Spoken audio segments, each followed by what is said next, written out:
আদায় না করে তাহলে তার অনেক বিপদ হতে পারে। তখন হতে পারে আপনার বিশ্বাস দুর্বল হয়ে যাবে, অথবা এই বিশ্বাসটা চলেও যেতে পারে। কারণ মানুষ আসলে মনে করে পৃথিবীতে তার যে সম্পদ আর সম্মান আছে এর কারণ হলো পৃথিবীর সব বস্তুগত জিনিস। এভাবে সে আল্লাহ সুবহানাহু ওয়া তাআলার কাছ থেকে দূরে সরে যায়। এই নিয়ম শৃঙ্খলার অভাবেই সে আল্লাহ সুবহানাহু ওয়া তাআলা থেকে দূরে সরে যায়। পৃথিবীর বিভিন্ন জিনিসের মোহ থাকলে, বস্তুগত জিনিসের, তাহলে সম্ভাবনা থাকে যে সে অন্যায় কাজ করবে। এভাবে সে সিরাতাল মুস্তাকিম থেকে দূরে সরে যাবে, সরল পথ থেকে। মনের ভেতরে তখন শান্তিও থাকবে না। আপনার কাছে যে পরিমাণ সম্পত্তি থাকুক না কেন, এই সম্পদ আপনাকে শান্তি দিতে পারবে না। আর মানুষজন যে কারণে সালাহ আদায় করে না সেটা হলো তাদের জ্ঞানের অভাব। পবিত্র কোরআন বলছে, সূরা ইমরানের ১৮৫ নম্বর আয়াতে উল্লেখ করা হয়েছে, কুল্লু নাফসিন যায়কাতুল মাউত, প্রত্যেক জীবকে মৃত্যু স্বাদ গ্রহণ করতে হবে এবং কিয়ামতের দিন তোমাদেরকে তোমাদের কর্মফল পূর্ণ মাত্রায় দেওয়া হবে এবং যাকে দোজখের আগুন থেকে দূরে রাখা হবে আর যাকে জান্নাতে দাখিল করা হবে সেই হবে এই দুনিয়ার উদ্দেশ্য পূরণে সফলকাম। কারণ নিশ্চয়ই এই পার্থিব জীবন একটা ছলনাময়, ভোগ ব্যতীত কিছুই নয়। সালাহ আদায় করলে অনেক উপকৃত হবেন। সালাহ একটা জীবন দর্শন। সালাহ আপনার আত্মিক অবস্থানকে উন্নত করবে, পাশাপাশি শারীরিকভাবে উপকৃত হবেন।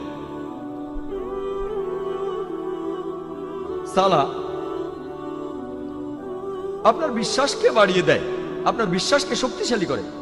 পবিত্র কোরআনে সূরা আনফালের ২ নম্বর আয়াতে উল্লেখ করা হয়েছে যে সত্যিকারের বিশ্বাসী তারাই যাদের হৃদয় কম্পিত হয় যখন আল্লাহকে স্মরণ করা হয় আর যখন আল্লাহর আয়াত পাঠ করা হয়।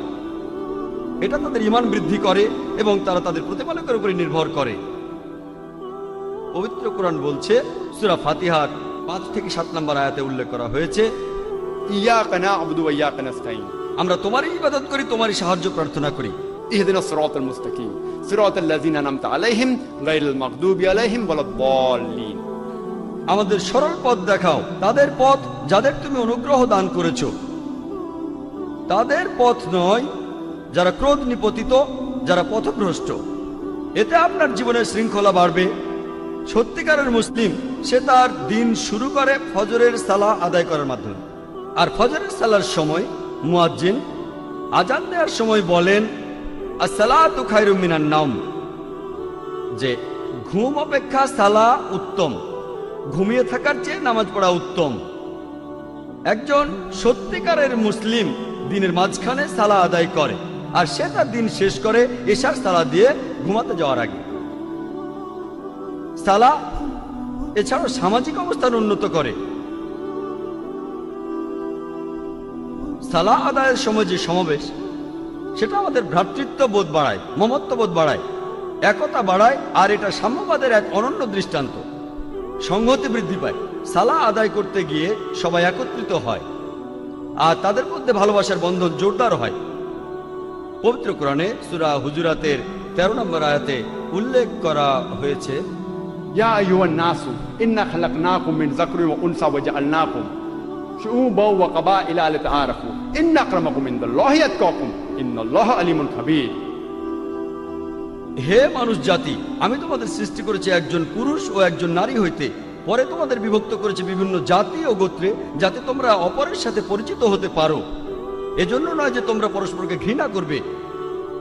আর তোমাদের মধ্যে আল্লাহর কাছে সেই ব্যক্তি অধিক মর্যাদা সম্পন্ন যে তোমাদের মধ্যে অধিক মুত্তাকি, অধিক ন্যায়পরায়ণ। নিশ্চয়ই আল্লাহ সকল কিছু জানেন, সমস্ত খবর রাখেন। আল্লাহ সুবহানাহু ওয়া তাআলা আমাদের যেটা দিয়ে বিচার করবেন সেটা গোত্র নয়, বর্ণ নয়, ধর্মবিশ্বাস নয়, সম্পদ নয়, লিঙ্গ নয়, সেটা হলো তাকওয়া, অর্থাৎ ন্যায়পরায়ণতা, আল্লাহকে মেনে চলা।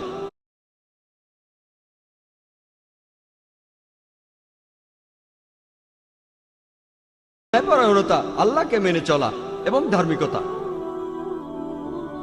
পবিত্র কোরআনে সূরা হুমাজার 1 নম্বর আয়াতে উল্লেখ করা হয়েছে, ওয়াইলুল লিকুল্লি হুমাজাতিল লুমাজা, দুর্ভোগ তাদের যারা সামনে ও পেছনে মানুষের নিন্দা করে থাকে।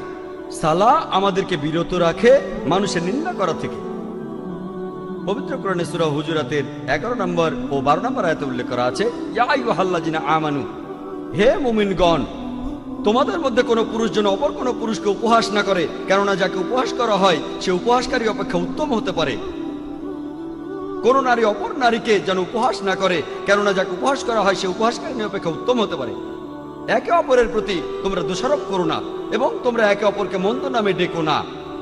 ইয়া আইয়ুহাল্লাযিনা আমানু, হে মুমিনগণ, তোমরা অনুমান হতে দূরে থাকো, কারণ অনুমান কোন কোন ক্ষেত্রে পাপ। একে অপরের গোপনীয় বিষয় সন্ধান করো না এবং একে অপরের পশ্চাতে নিন্দা করো না, পেছন থেকে নিন্দা করো না। তোমাদের মধ্যে কি কেউ তার মৃত ভাইয়ের গোশত খেতে চাইবে? পবিত্র কোরআন বলছে, যদি পেছন থেকে নিন্দা করেন তাহলে আপনি যেন আপনার মৃত ভাইয়ের গোশত খাচ্ছেন, কারণ মৃত ভাইয়ের গোশত খাওয়া হলো দ্বিগুণ অপরাধ। খাদ্য হিসেবে মানুষের গোশত খাওয়া একটা অপরাধ। এমনকি ক্যানিবালরা যারা মানুষের গোশত খায় তারাও কখনো তাদের মৃত ভাইয়ের গোশত খায় না। কোরআন বলছে যদি পেছন থেকে নিন্দা করেন তাহলে দ্বিগুণ অপরাধ করছেন। অপরাধটা এমন যেন আপনি মৃত ভাইয়ের গোশত খাচ্ছেন। কোনো প্রমাণ ছাড়াই কারো ব্যাপারে নিন্দা করো না, এটা পাপ। আর কারো পেছন থেকে নিন্দা করা হলো দ্বিগুণ পাপ, দ্বিগুণ পাপ। আর আল্লাহ সুবহানাহু ওয়া তাআলা এখানে তিনি নিজেই উত্তর দিয়েছেন, তোমরা তাকে ঘৃণ্যই মনে করো। সালাহ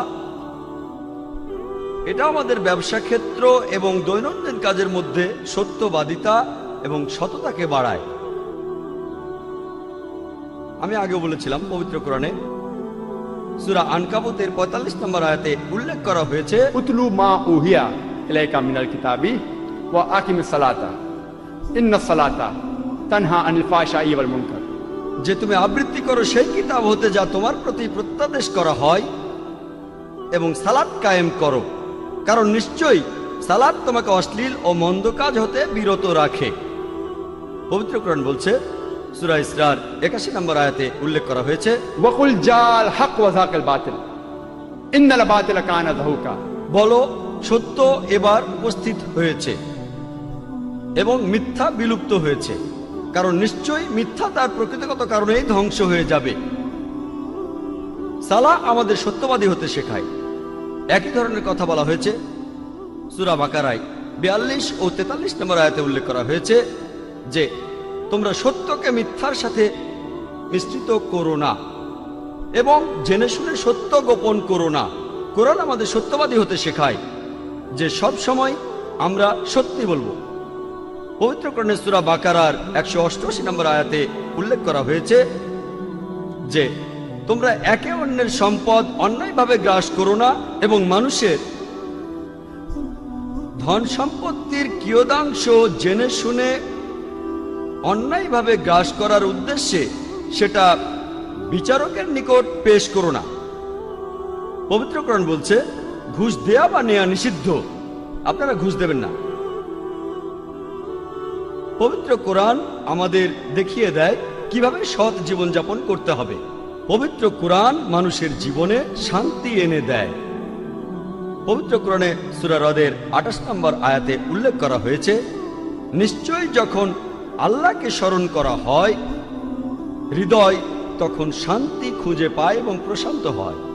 যখন আল্লাহকে স্মরণ করবেন, যখন সালাহ আদায় করবেন, আপনি তখন খুবই শান্তিতে থাকবেন, আপনার হৃদয় প্রশান্ত হবে।